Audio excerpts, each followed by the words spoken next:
Hello guys, welcome you to Kyra classes. This is my first lecture of class 11th biology chapter 6 anatomy of flowering plants. आज की video में हम meristematic tissue पढ़ेंगे. तो start करते हैं. सबसे पहले एनाटॉमी क्या होती है ये जान लेते हैं. Anatomy is the study of internal structure of organisms. Anatomy क्या है बेसिकली? Anatomy का मतलब होता है जब हम organisms के internal structure के बारे में पढ़ते हैं, उनकी बनावट के बारे में पढ़ते हैं internally, तो उसे हम कहते हैं anatomy. Plant anatomy means plant have cells as the basic unit. Cells are organized into tissues and in turn the tissues are organized into organs. जैसे मैंने आपको बताया था कि सबसे बेसिक होता है सेल, सेल के बाद टिश्यूज, टिश्यूज के बाद ऑर्गन, ऑर्गन के बाद organ system, then the whole individual. ऐसे ही अगर मैं बात करूं प्लांट्स के पास सेल्स होते हैं जो कि एक बेसिक यूनिट है. सेल्स जब ऑर्गेनाइज होते हैं तो क्या किस में होते हैं? ऑर्गेनाइज टिश्यूज में. और टिश्यूज फिर क्या बनाता है? ऑर्गेनाइज होके ऑर्गन्स बनाता है. Different organs in a plant show differences in their internal structure. अब जो अलग अलग ऑर्गन्स हैं प्लांट में वो डिफरेंसेस शो जरूर करेंगे अपने इंटरनल स्ट्रक्चर में. ओके.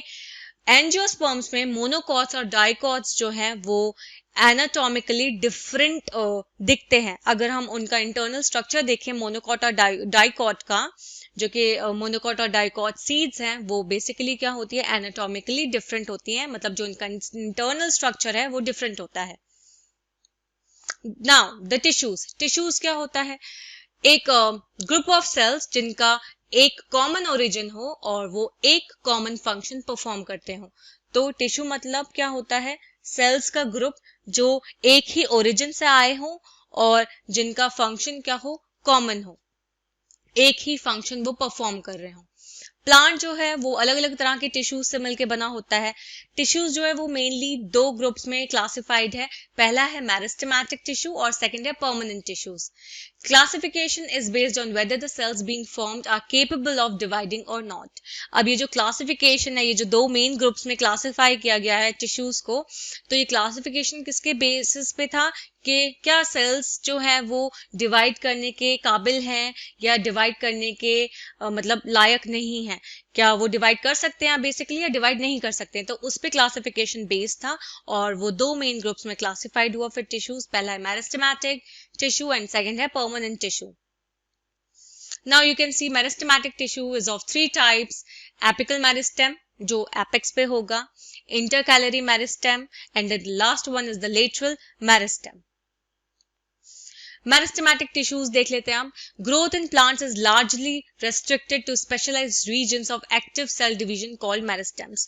तो ऐसा नहीं होता है कि प्लांट की पूरी बॉडी इलोंगेट कर रही है या फिर ग्रो कर रही है. कुछ रीजन्स होते हैं, स्पेसिफिक रीजन्स होते हैं, स्पेशलाइज्ड रीजन्स होते हैं जहां पे क्या होता है? सेल डिवीजन एक्टिव होता है. इसका क्या मतलब होता है? सेल डिवाइड करता है, जिन्हें हम कहते हैं मेरिस्टेम्स. तो मेरिस्टेम्स उन को कहा जाता है जहां पे जो सेल्स हैं वो डिवाइड करते हैं और प्लांट ग्रो करता है. तो मेरिस्टेमेटिक टिश्यूज फिर वो टिश्यूज हैं जो कि ऑब्वियसली बात है जिनके पास कैपेबिलिटी होगी डिवाइड करने की. प्लांट्स के पास अलग अलग तरह के मेरिस्टेम्स होते हैं. तो मेरिस्टेम्स आपको समझ में आ गया होगा. मेरिस्टेम्स क्या है? मेरिस्टेम्स क्या है? स्पेशलाइज्ड रीजन्स हैं. ओके. या फिर स्पेशल रीजन्स कह लो या स्पेसिफिक रीजन्स कह लो जहां पे सेल डिवीजन एक्टिव होता है और जो कि क्या करता है, किसमें रिजल्ट करता है या क्या देता है? Growth in plants. The meristems which occur at the tip of roots and shoots and produce primary tissues are called apical meristems. जो मेरिस्टेम्स रूट्स की टिप्स पे या स्टेम या शूट्स की टिप पे होते हैं और जो कि प्राइमरी टिश्यूज प्रोड्यूस करते हैं उन्हें हम कहते हैं apical meristem. Root apical meristem जो है वो किसको ऑक्यूपाई करता है? रूट के टिप को. जबकि शूट एपिकल मेरिस्टेम जो है वो ज्यादातर जो डिस्टेंट मोस्ट रीजन होता है स्टेम एक्सिस का उसको ऑक्यूपाई करता है. Now you can see the diagram. Roots, okay, जो मेरिस्टेम है रूट का और देन शूट का मेरिस्टेम. तो यहाँ पे आप देख सकते हो यहाँ पे किस तरह से रूट एपिकल मेरिस्टेम शो किया गया है और यहाँ पे शूट एपिकल मेरिस्टेम शो किया गया है. Okay. Now, during the formation of leaves and elongation of stem, some cells left behind from shoot apical meristem constitute the axillary bud. जब leaves का formation होता है, जब leaves बनती हैं और जब stem elongate करती है, तो कुछ cells है ना पीछे रह जाते हैं, shoot apical meristem से पीछे रह जाते हैं, मतलब तो क्या होता है, वो axillary bud constitute करते हैं, मतलब वो axillary bud बनाते हैं जो cells हैं जो shoot apical meristem से पीछे रह जाते हैं. Such buds are present in the axils of leaves and are capable of forming a branch or a flower. अब ये जो axillary bud होती है ये leaves के axils में present होती हैं और ये क्या बना सकती हैं, या तो branch बना सकती हैं या फिर flower बना सकती हैं. The meristem which occurs between mature tissues is known as intercalary meristem. जो meristem दो mature tissues के बीच में present होता है उसे हम कहते हैं intercalary meristem. ये ज़्यादातर grasses और grasses में होती हैं.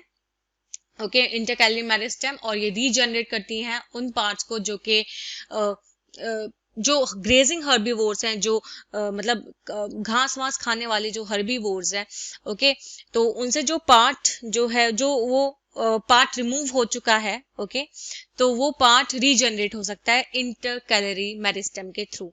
तो जैसे ग्रासेस हैं, उनमें अगर ग्रेजिंग हर्बीवोर्स ने उन ग्रासेस को खाया, ठीक है, और जो कुछ पार्ट्स जो हैं उसने उनके खा लिए, तो वो जो पार्ट्स हैं वो रीजनरेट हो सकते हैं, वो दोबारा बन सकते हैं. ये इनके अंदर क्या है, capability. Both apical meristems and intercalary meristems are primary meristems because they appear early in life of a plant and contribute to the formation of the primary plant body. अब जो apical meristem है और intercalary meristems है, ये दोनों क्या होते हैं, primary meristem होते हैं, क्योंकि ये plant की early life में appear होते हैं, दिखते हैं और कंट्रीब्यूट करते हैं एक प्राइमरी प्लांट बॉडी के फॉर्मेशन को. तो एक प्राइमरी प्लांट बॉडी को फॉर्म करते हैं ये, क्योंकि ये प्लांट की जो लाइफ साइकिल है उसमें अर्ली मतलब पहले ही अपीयर हो जाते हैं, पहले ही दिख जाते हैं, और ये क्या बनाते हैं, ये एक प्राइमरी प्लांट बॉडी फॉर्म करते हैं. The meristem that occurs in the mature regions of roots and shoots of many plants, particularly those that produce woody axes and appear later than primary meristem, is called the secondary or lateral meristem. तो secondary या फिर lateral meristem हम किसको कह सकते हैं, उस meristem को जो कि रूट्स और शूट्स के मैच्योर रीजन्स में प्रेजेंट होता है, ओके, और वो पर्टिकुलरली वुडी एक्सेस को प्रोड्यूस करता है, okay, particularly those that produce woody axes produce करता है सेकेंडरी और लेटरल मेरिस्टेम, ओके, जो और मैच्योर जो रूट्स और शूट्स के मैच्योर रीजन्स है उनमें प्रेजेंट होता है, और वो प्राइमरी मेरिस्टेम के बाद अपीयर होता है, उसे हम कहते हैं सेकेंडरी और लेटरल मेरिस्टेम. ये सिलेंड्रिकल मेरिस्टेम होते हैं, मतलब इनका जो स्ट्रक्चर है वो सिलेंड्रिकल होता है. Fascicular vascular cambium. Fascicular vascular cambium का मतलब क्या होता है, जो वैस्कुलर कैम्बियम है वो जो वैस्कुलर बंडल्स का जो जाइलम और फ्लोएम है उसके बीच में प्रेजेंट होता है, ओके. और इंटरफेसिकुलर कैम्बियम का मतलब होता है, जो वैस्कुलर कैम्बियम होता है वो दो वैस्कुलर बंडल्स के बीच में प्रेजेंट होता है, तो वो इंटरफेसिकुलर कैम्बियम कहलाता है. और जो वैस्कुलर कैम्बियम जाइलम और फ्लोएम, जो वैस्कुलर बंडल्स के जाइलम फ्लोएम है उनके बीच में अगर प्रेजेंट है तो वो फेसिकुलर वैस्कुलर कैम्बियम कहलाया जाता है. एंड कॉर्क कैम्बियम, ये सब किसके एग्जाम्पल्स हैं, ये लेटरल मेरिस्टेम के एग्जाम्पल्स हैं. ये सेकेंडरी टिश्यूज को प्रोड्यूस करने के लिए रिस्पॉन्सिबल है.